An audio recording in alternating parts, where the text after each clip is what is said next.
Hey, what's up guys? Tom Tang here. I'm sitting on my simulator today because I thought it'd be fun to do a little video where I actually show you how I practice for the Pikes Peak International Hill Climb. Pikes Peak is a really challenging race because it's a public road 364 days out of the year. That means that you don't really get much time to practice, right? Even for those of us that race the event, there's usually 2 practice weekends ahead of race week. And then during race week, we have 3-4 days of practice depending on the weather, etc. So you're really not getting much seat time on the mountain in real life, which is why being able to drive on the simulator is so valuable. So let me go ahead and show you what my sim setup looks like. Got a PC, I have a Logitech speakers and a subwoofer. I've got a little keyboard tray to be able to hold my mouse and keyboard.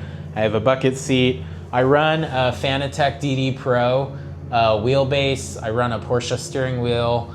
I run Fanatec shifter and e-brake. And then down here I have Fanatec Club Sport pedals. And then the whole thing is on a track racer rigid frame. And then I run 3 32-inch LG gaming monitors. So it's a total of 96 inches of display, kind of surround. And it's an awesome setup. I love it. It works very well. I've spent hundreds of hours driving the simulator. There's a photo of me from Pikes Peak last year.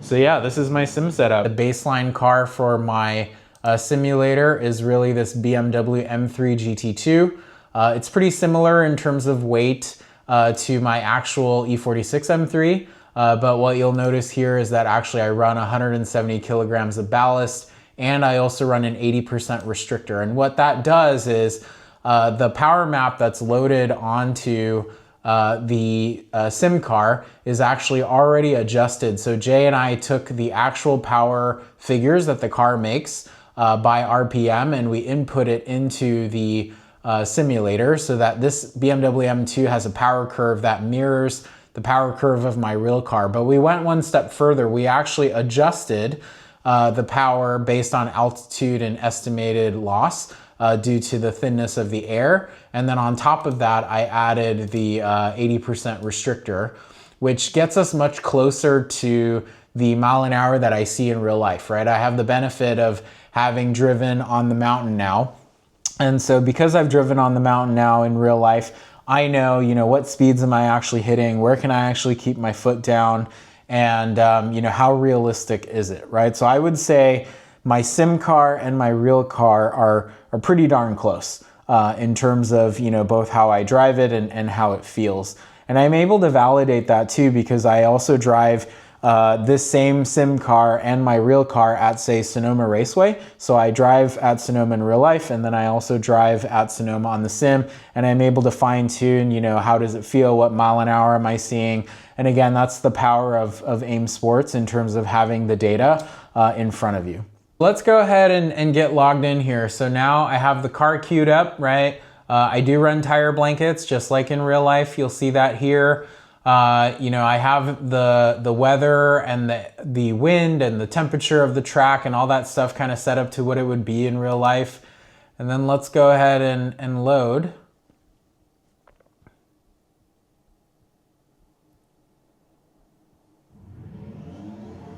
And then I have presets that I've already saved, which basically means that the gear ratios, the tire compound, the tire pressures, the amount of fuel that's in the car, the aero, the alignment, the dampers, really everything is as similar to real life as possible.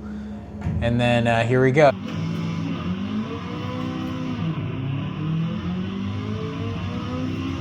So as you can see here on the sim, you start on the start line, but in real life, we actually start 2 turns before the start line, so you can carry a lot more speed through the actual start. You'll notice here that I actually ring it out in 4th because I can't really get it up to 5th gear there. So just try and again drive within the realm of what's real.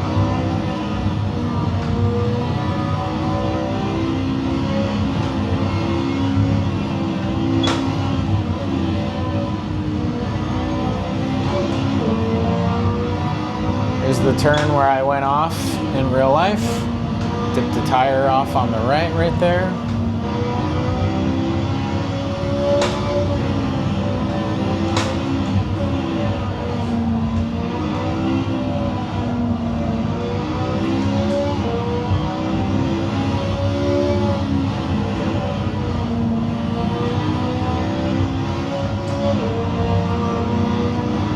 come up to a really fast part of the run, which is into Engineer's Corner.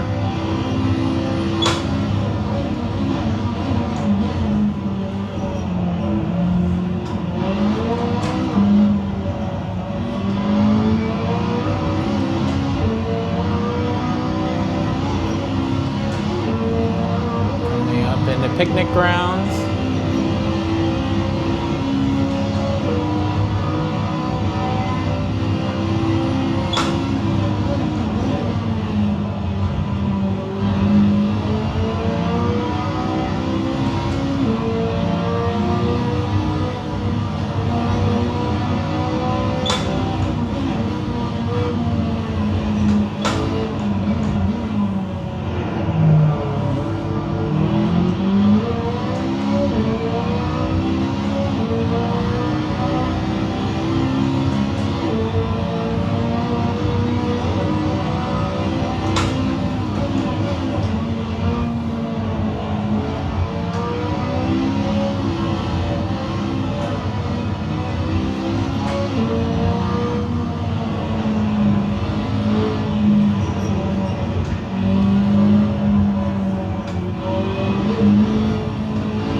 The hill through Glen Cove.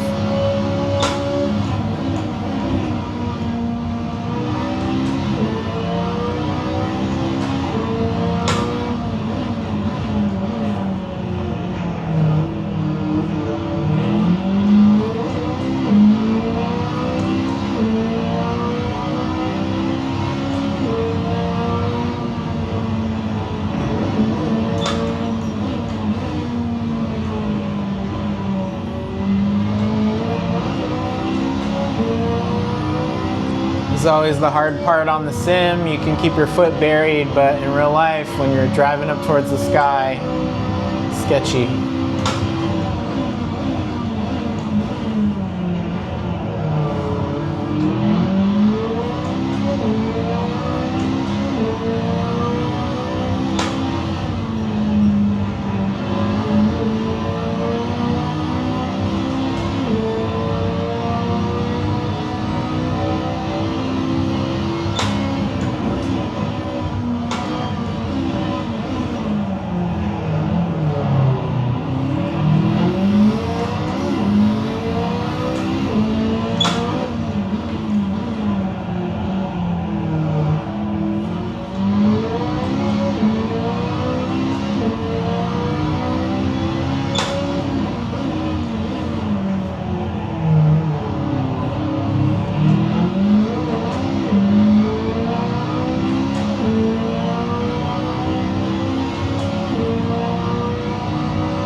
Evo corner, which looks a lot like the one below it, but much worse if you get it wrong.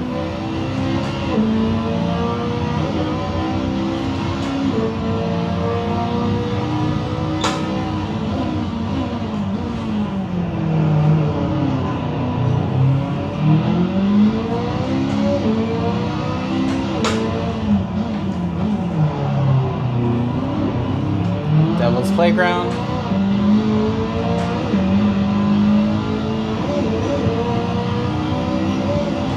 So I breathe a little bit on the throttle here because I can't really go flat out in real life. Same thing for this corner up here. I do a little confidence tap or breathe. And then charge down the hill into the bottomless pit.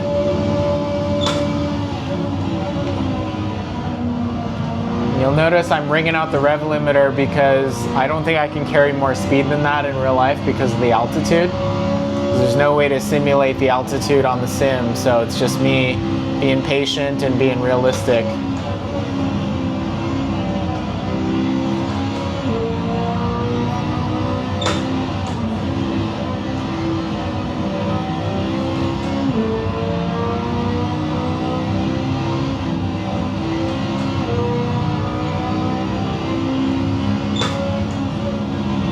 Very bumpy right here in real life, so I just leave it in fourth and carry as much speed as I can.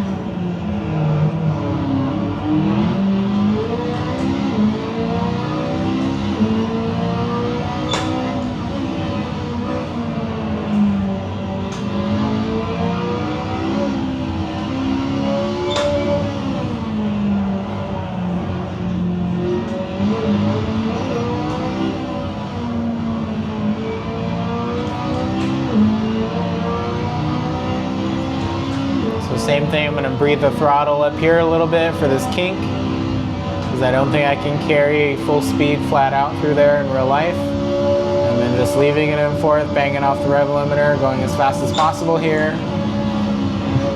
It's a big bump. And again, just leaving it in fourth. It's very bumpy here in real life, much bumpier than on the sim.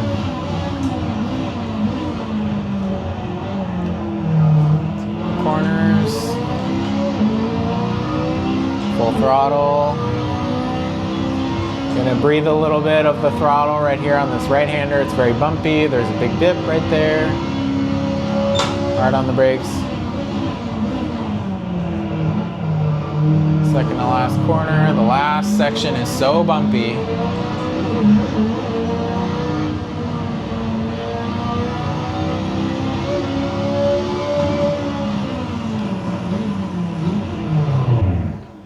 And that, my friends, is a 9-minute 28 on the sim up the Pikes Peak International Hill Climb. I would be stoked in real life if I did a 9:28, but I think it's gonna realistically be a bit slower than that, just to leave a little bit more room for margin of error, and also you know, the weather and the mountain, you know, it decides. So the time will be the time. I'm gonna do my best. Thanks, guys.